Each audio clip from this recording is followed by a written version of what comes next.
They laughed when I dropped out of ROTC. My own sister called me civilian material like it was a slur. Hi, I'm Belle. I'm 38 at every family dinner. They toasted Mallory's medals and talked over me like I wasn't even there. Even after I enlisted quietly, without fanfare, they still saw me as a fluke.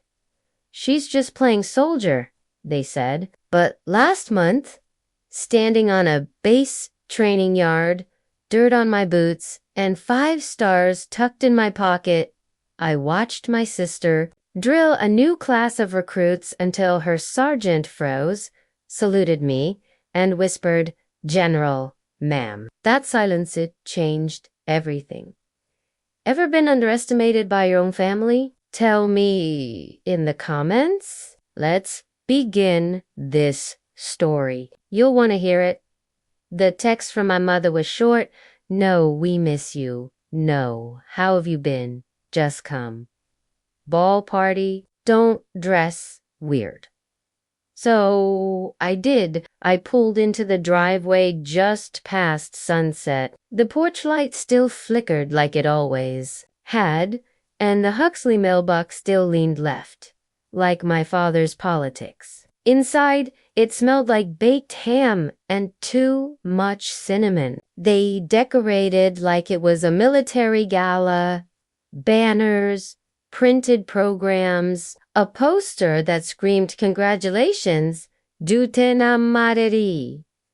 No one looked up when I entered, not even her. I wore Grano medals, no insignia, just enough to pass. But I never really passed in that house. I was tolerated, like background noise. Dad glanced my way "What are you doing these days?" he asked, already turning back before I could answer. Then, louder. Mallory got top marks in strategy. Her instructors say she's command material. From across the table, Aunt Kendra slurred. "Didn't you used to play waitress? Looks like you went pro, huh?" Laughter. I smelled precise, cold. "I am better at performing now." It landed like a scalpel. No bruise, just a deep ache.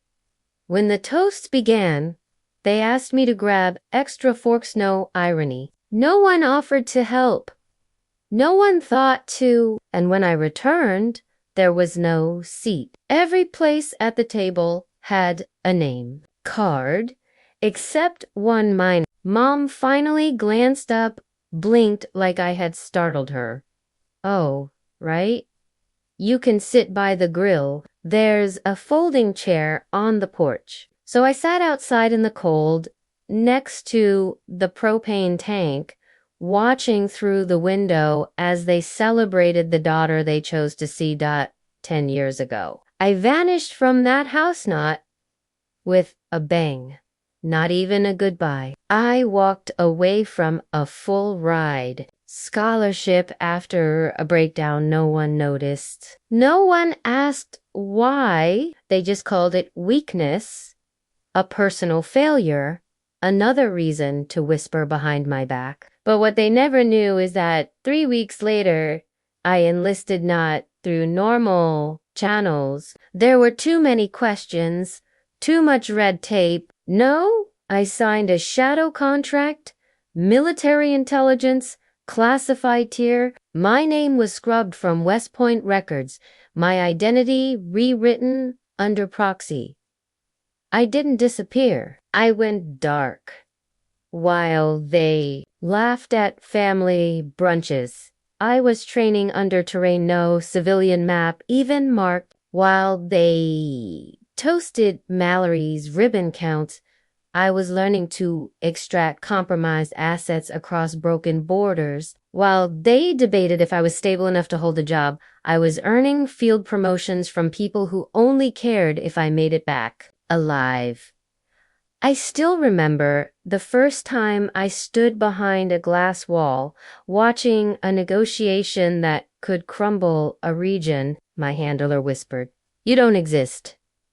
That's your power. And I believed it because the world I entered didn't reward applause. It rewarded precision, silence, sacrifice. Back in Spokane. Sitting on that porch folding chair, I glanced through the window. Mallory was laughing with cousins, her voice clear, uniform crisp. I caught her eyes for half a second, not cruel, not kind, just confused, like something in her didn't know where to file me. Then I felt it, the vibration at my hip, a device no one in that house would recognize, encrypted, slim, government issue. One message, report to Fort Irwin.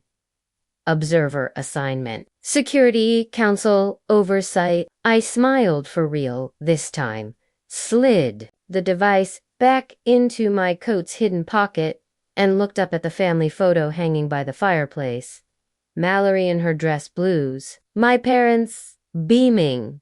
Not one frame of me. But that was fine because someday, when the right person saluted me, I knew every frame in that house would need rearranging. Fort Irwin was already awake when I arrived, Mojave sun crawling across the sand, drills echoing like hymns of war. I walked in through a side gate, low profile, black jacket, civilian badge, no rank displayed. I wasn't there to be seen. I was there to observe. Mallory's unit stood sharp under Sergeant Bruckner's command until he stopped mid-stride, his eyes locked on me. In one crisp motion, he saluted. General, ma'am? Silence, like still. Mallory dropped her practice rifle. Someone near her whispered, "Wait? Her sister's a general?" I didn't flinch. Off duty. Keep it quiet. The field resumed, but the damage was done. Eyes shifted, whispers spread. The ghost had been seen. By nightfall. My secure line lit up. Red alert. Unauthorized access. Internal node. Profiled tag. Huxley_alpha. My blood turned cold. That clearance ID had been dead for years, burned, buried, forgotten. Someone had reactivated it. I ran a backtrace. Sloppy fingerprints, familiar code. The device, standard issue, assigned to Mallory 2 weeks ago, the same duffel I handed her last year. She'd never even opened it until now. She'd stumbled into a live ghost system. She didn't know what she'd triggered, but now the system knew she existed, and worse, it tied her to me. I should have reported her, let protocol handle the fallout, but instead I sent a back channel to Bruckner. This wasn't random. Someone wants me exposed, not just compromised. If the breach couldn't be contained, it wouldn't just cost me my name. It could unravel everything, every covert mission, every buried land, take her down with me. She walked into the room, stiff, like bracing for a punishment she hadn't rehearsed. I didn't waste time. What you accessed wasn't just restricted, it was federal. Her eyes widened. I didn't know. I found the drive in the bag you gave me. I thought it was old. I cut her off. Intention doesn't matter. Exposure does. You didn't just trip a wire, Mallory. You walked into a landmine when I buried. She was silent, not defensive, just shaken. Then, in a small voice, "You're really a general?" I nodded, nothing more. Her face cracked.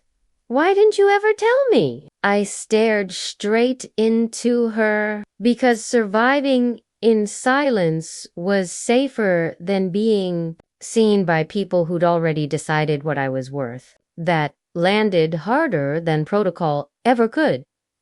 I didn't report her. Instead, I said, You're coming with me. We clean this up together. Bruckner stood in the corner, unreadable. If she screws this up, he muttered. Neither of you walks back into command again. I nodded.